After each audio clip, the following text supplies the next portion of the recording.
اپنی بکریاں لے کر گھر کی طرف آ رہی تھی کہ بارش زوروں کی ہونے لگی۔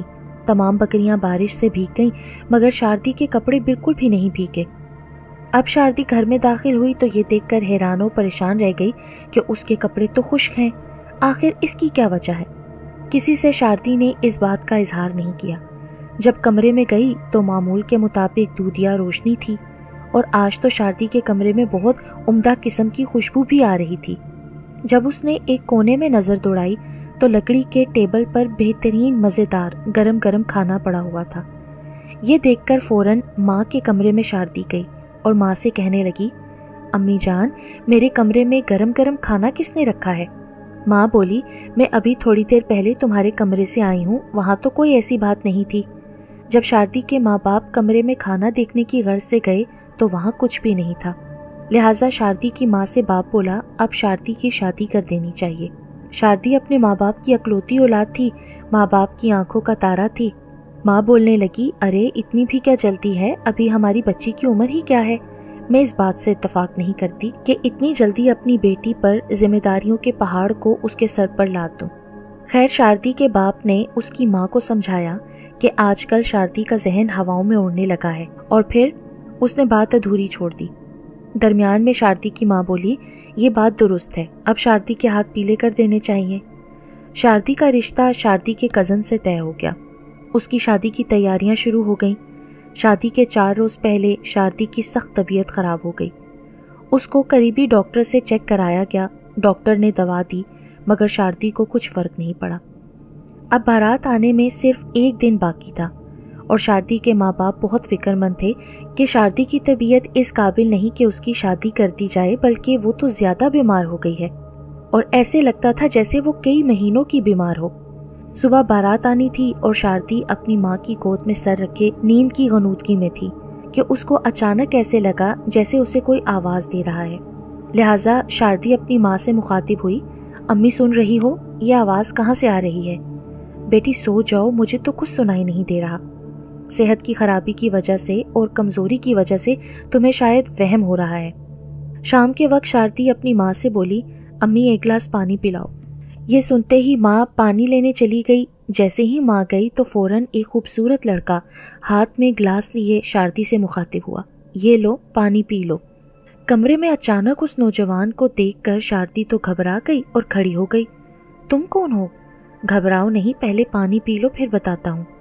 گھر میں اور بھی کافی مہمان تھے، سب یہ دیکھ کر حیران ہو رہے تھے کہ شاردی کس سے باتیں کر رہی ہے، جبکہ بظاہر کسی کو کوئی بھی نظر نہیں آ رہا تھا۔ اتنے میں شاردی کی ماں پانی لے کر آ گئی اور بولی، شاردی پتر تجھے ہو کیا کیا ہے؟ ماں یہ کون ہے؟ اسے کہو یہاں سے چلا جائے، مجھے اس سے ڈر لگ رہا ہے۔ تو کس سے باتیں کر رہی ہے بیٹی؟ میری طرف دیکھ اور یہ پانی پی لے۔ ماں مجھے بھوک لگی ہے۔ شاردی نے ابھی زبان سے بھوک کا لفظ ادا ہی کیا تھا کہ وہ نوجوان گرم گرم کھانا لے کر اس کے سامنے حاضر ہو گیا اور بولا، شاردی لو کھانا کھا لو۔ شاردی بہت گھبرائی کہ آخر یہ کون ہے، اس کی سمجھ میں بالکل نہیں آ رہا تھا۔ شاردی اس سے کافی گھبرائی باتیں کر رہی تھی اور پاس بیٹھے شاردی کی ماں باپ اور دیگر مہمان بہت پریشان ہو رہے تھے کہ یہ کس سے اور کیسی کیسی باتیں کر رہی ہے۔ ایک دم ہی شاردی بولی، تم لوگ سب یہاں سے چلے جاؤ، مجھے اکیلا چھوڑ دو۔ تمام افراد اس کے پاس سے اٹھ کر چلے گئے تو وہ نوجوان انسانی شکل میں شاردی کے سامنے کھڑا تھا۔ اسے دیکھ کر شاردی ڈر گئی اور اٹھ کر بھاگنے لگی کہ پھر نہ جانے شاردی کو کیا ہوا کہ فوراً ہی اپنی جگہ پر بیٹھ گئی۔ تم کون ہو اور کیا چاہتے ہو؟ گھبراؤ نہیں، تمہیں کچھ نہیں کہوں گا، میں تم سے محبت کرتا ہوں۔ کیا مجھ سے محبت؟ میری تو کل بارات آنے والی ہے، تو کیا بارات کو واپس کرا دوں؟ وہ نوجوان بولا، پر آخر تم ہو کون؟ تم نے مجھے پہچانا نہیں؟ میں وہی اجنبی نوجوان ہوں جو تمہارے ساتھ مسجد میں قرآن پاک پڑھنے آیا کرتا تھا۔ تم مجھے سب سے زیادہ اچھی لگتی تھی اور اسی وقت سے میں تم سے محبت کرتا ہوں۔ تمہارے کمرے میں خوشبو بھی میں نے پھیلائی تھی، تمہارے کمرے میں گرم گرم کھانا بھی میں نے ہی رکھا تھا۔ نوجوان کی باتیں سن کر شاردی گم سم سوچوں میں ڈوب گئی۔ کیا سوچ رہی ہو شاردی؟ میں سوچ رہی ہوں کہ اب میری شادی بھلا تم سے کیسے ہو سکتی ہے؟ اب اس وقت شاردی بالکل تندرست، توانا اور پرسکون تھی، جیسے اسے کوئی بیماری نہ ہو۔ یہ سب کچھ اس جن لڑکے کا کیا کرایا تھا۔ اتنے میں فجر کی اذان کا وقت ہو گیا اور وہ شاردی سے اگلی ملاقات کا کہہ کر غائب ہو گیا۔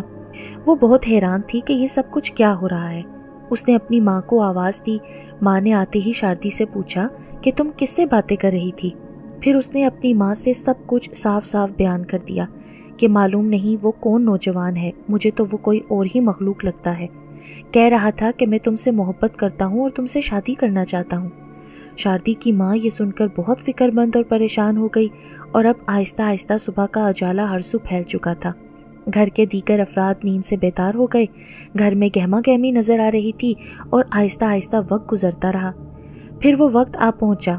1 گھنٹے بعد بارات آ گئی۔ قاضی صاحب کو بلایا گیا۔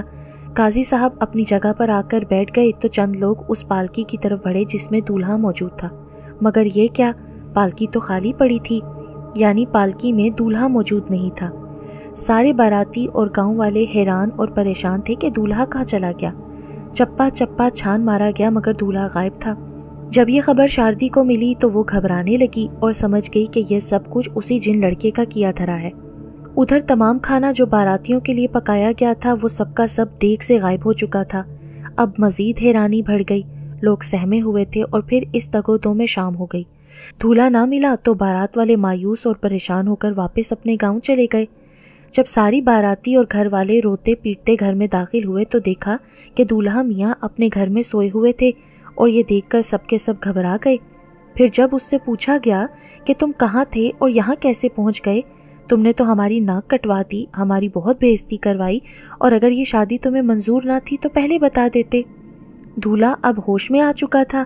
اس نے بتایا کہ مجھے تو خود معلوم نہیں کہ میں کہاں ہوں، مجھے صرف اتنا یاد ہے کہ کسی نے مجھے بہت آرام سے اٹھا کر یہاں لا کر چھوڑ دیا، اور پھر غائبانہ آواز سنی تھی میں نے کہ اس لڑکی سے اگر تم نے شادی کی تو تمہیں جان سے مار دیا جائے گا، وہ صرف میری ہے۔ پھر اس کے بعد مجھے کچھ ہوش نہیں رہا، اور ابھی جب آپ لوگ آئے ہیں تو مجھے ہوش واپس آیا۔ ادھر شاردی کے گھر والے بہت پریشان تھے کہ یہ سب کچھ ہمارے ساتھ کیا ہو رہا ہے۔ جب بارات واپس چلی گئی تو وہ جن لڑکا انسانی شکل میں شاردی کے کمرے میں آیا اور مبارکباد دی۔ اب تم بے فکر ہو جاؤ، میں تم سے شادی کے لیے تیار ہوں۔ اب شاردی کا ڈر اور خوف اس نوجوان سے نکل چکا تھا۔ اس نے سوچا کہ اب اس کے ساتھ نرمی برتی جائے تو ٹھیک رہے گا۔ شاردی نے اس سے محبت سے پوچھا، تم کون ہو؟ تمہارا گھر کہاں ہے؟ تمہارے ماں باپ کہاں ہیں؟ دراصل وہ سمجھ گئی تھی کہ اس کا تعلق قوم جنات سے ہے، اس لیے اس سے طریقے اور اخلاق سے بات کرنی چاہیے، ورنہ وہ جن کچھ بھی کر سکتا ہے۔ شاردی نے اپنی عقل مندی سے اس سے سب کچھ معلوم کرنے کی کوشش کی۔ وہ جب بھی شاردی سے ملتا تھا، شاردی ایک بات ضرور نوٹ کرتی تھی کہ اس کی آنکھوں میں ایک عجیب قسم کی چمک رہتی ہے۔ اس طرح شاردی نے اس سے کافی سوالات پوچھے۔ ایک دن شاردی کا باپ کمرے میں آیا تو وہ لڑکا فوراً غائب ہو گیا۔ وہ اس وقت اس سے باتیں ہی کر رہی تھی۔ بیٹی تم کس سے باتیں کر رہی ہو؟ ابا میں اس لڑکے سے باتیں کر رہی ہوں، کیا آپ کو نظر نہیں آ رہا؟ کدھر بیٹا؟ مجھے تو نظر نہیں آ رہا۔ ابا جی یہ کھڑا ہے۔ بیٹی پر مجھے کوئی نظر نہیں آ رہا۔ خیر چھوڑو، تمہاری باتیں میری سمجھ سے باہر ہیں، چلو تمہیں تمہاری ماں بلا رہی ہے۔ اتنے میں شاردی کی ماں بھی کمرے میں آ گئی۔ باپ بولنے لگا، مجھے لگتا ہے کہ ہماری بیٹی پاگل ہو گئی ہے۔ یہ سن کر ماں آنسو بہانے لگی اور ہاتھ اٹھا کر اللہ سے دعا کرنے لگی، یا اللہ میری بچی کو ٹھیک کر دے۔ اتنے میں وہ جن لڑکا پھر آنے کا کہہ کر اس جگہ سے غائب ہو گیا۔ شاردی نے اپنے ماں باپ، خالہ، ماموں اور دیگر لوگوں سے تفصیل سے بات کی کہ ایک لڑکا ہے پر معلوم نہیں کہ کون ہے، مجھ سے شادی کرنا چاہتا ہے۔ میرا یقین ہے کہ وہ کوئی جن ہے جو مجھ پر عاشق ہو گیا ہے۔ مجھے ڈر لگ رہا ہے کہ وہ مجھے یا میرے گھر والوں کو کوئی نقصان نہ پہنچا بیٹھے۔ یہ سن کر شاردی کے ماموں بولے، اب اگر وہ آئے تو اس سے کہنا میرے ماموں سے پہلے مل لو۔ خیر رات کا اندھیرا پھیلتے ہی لڑکا دوبارہ آ گیا۔ شاردی اچانک اٹھ کھڑی ہوئی اور بولی، اگر تم مجھ سے شادی کرنا چاہتے ہو تو تمہیں سب سے پہلے میرے ماموں سے ملنا ہوگا۔ یہ سن کر وہ بولا، ٹھیک ہے۔ پھر اس نے اپنے ماموں کو آواز دی تو اس کے ماموں آ گئے۔ وہ لڑکا کمرے میں انسانی شکل میں موجود تھا۔ تم شاردی سے شادی کرنا چاہتے ہو؟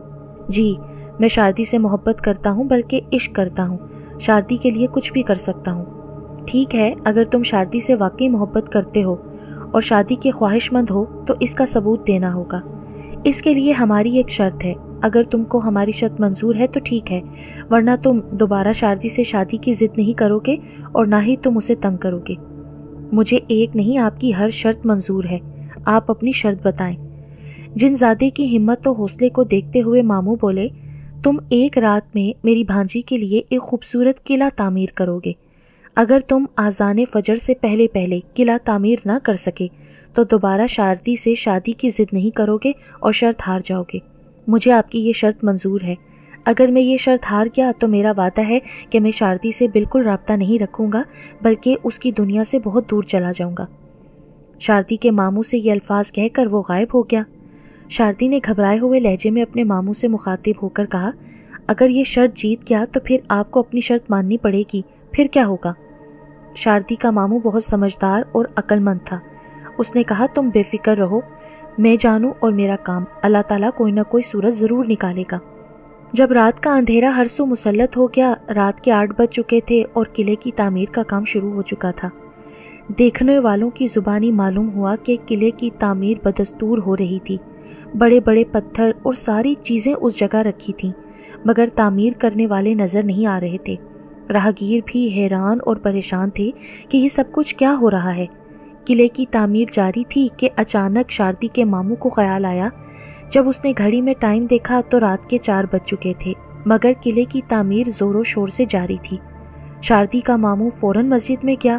اس کو پتا تھا کہ اب میں تھوڑی دیر بعد شرط ہار جاؤں گا، اور یہ سوچ کر شاردی کا ماموں بہت پریشان ہوا۔ خیر، اس نے فوراً وضو کیا اور لاؤڈ سپیکر میں اذان فجر دے دی۔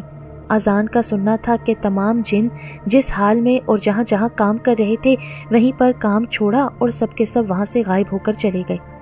ادھر جب پیش امام صاحب نے گھڑی میں ٹائم دیکھا تو کہا، کس نامعقول نے وقت سے پہلے ہی اذان دے دی۔ اب پیش امام صاحب کو سب کچھ معلوم ہو گیا۔ انہوں نے وضو کیا اور وقت مقررہ پر اذان دی۔ پیش امام صاحب بھی عقل مند انسان تھے۔ خیر، صبح کا اجالا جب ہر سو پھیل گیا تو وہ خوبصورت جن لڑکا انسانی شکل میں نمودار ہوا۔ اسے دیکھ کر شاردی ڈر گئی۔ ڈرو نہیں، میں تمہارا آخری دیدار کرنے آیا ہوں۔ مبارک ہو تم کو، تم شرط جیت گئی ہو اور میں ہار گیا ہوں۔ وعدے کے مطابق میں تمہاری زندگی اور تمہاری دنیا سے بہت دور جا رہا ہوں۔ اگر میرے لائق کوئی خدمت بھی ہو اور کسی بھی وقت تمہیں میری ضرورت پڑے تو مجھے فوراً قلعے والی جگہ پر جا کر آواز دینا، میرا نام لے کر۔ میرا نام حسان ہے، میں خدمت کے لیے حاضر ہو جاؤں گا، اور جب تک تمہاری اولاد اس دنیا میں رہے گی کوئی بھی جن تم لوگوں کو تنگ نہیں کرے گا، اور میں بغیر تمہاری اجازت کے کبھی اس علاقے کی طرف رخ نہیں کروں گا۔ تمہارا شہر اور قلعہ تمہیں مبارک ہو۔ یہ کہہ کر جن لڑکا غائب ہو گیا۔ اس کی آنکھوں میں نمایاں طور پر آنسو نظر آ رہے تھے۔ شاردی نے اسی وقت اللہ کا شکر ادا کیا اور سجدے میں گر گئی، اور جب یہ تمام باتیں گھر والوں کو معلوم ہوئی تو گھر کے سارے افراد بہت خوش ہوئے۔ چند دن بعد شاردی ڈرتی ڈرتی قلعے کی طرف گئی تو قلعہ دیکھ کر حیران اور پریشان رہ گئی کہ بہت ہی خوبصورت قلعہ اپنی جگہ موجود تھا۔ شاردی سوچنے لگی کہ کاش اگر یہ قلعہ کسی انسان نے میری محبت میں بنایا ہوتا تو کتنا مزہ آتا۔ پورے گاؤں بلکہ آس پاس کے علاقے کے بے شمار لوگ قلعہ دیکھنے کے لیے آئے تو دیکھا کہ قلعہ واقعی مکمل ہو چکا تھا۔ اگر کمی رہ گئی تھی تو صرف اور صرف قلعے کی چھت، جو کہ مکمل ہونے سے رہ گئی تھی۔ دوسری بات، یہ قلعہ اتنی مہارت سے تعمیر کیا گیا تھا کہ جو ایک دفعہ قلعے کو دیکھ لیتا اسے حیرانگی لازمی ہوتی، کیونکہ بنانے والوں نے بنایا ہی عجیب و غریب تھا۔ اس کی 4 دیواریں تھیں اور ان دیواروں میں 4 بڑے بڑے پتھر استعمال ہوئے تھے۔ نقش و نگار بہت خوبصورت بنائے گئے تھے۔ نامعلوم اتنے اچھے اور خوبصورت پتھر کہاں سے تلاش کر کے لائے گئے تھے۔ یہ خوبصورت اور لاجواب قلعہ آج بھی اسی طرح موجود ہے، نہ اس میں کوئی اضافہ ہوا اور نہ کوئی کمی واقع ہوئی۔ جہاں جہاں اور جیسے جیسے استعمال کیے پتھر رکھے تھے آج بھی ویسے کے ویسے ہی پڑے ہوئے ہیں۔ یہ قلعہ ایک جن زادے نے ایک آدم زادی کے عشق میں مبتلا ہو کر تعمیر کیا تھا۔ اگر یہ حقیقت سننے والوں کو کوئی شک ہو تو وہ یہ قلعہ اپنی آنکھوں سے دیکھ سکتے ہیں۔ یہ قلعہ آزاد کشمیر کے دارالخلافہ مظفر آباد سے 180 کلومیٹر کے فاصلے پر وادی نیلم میں واقع ہے۔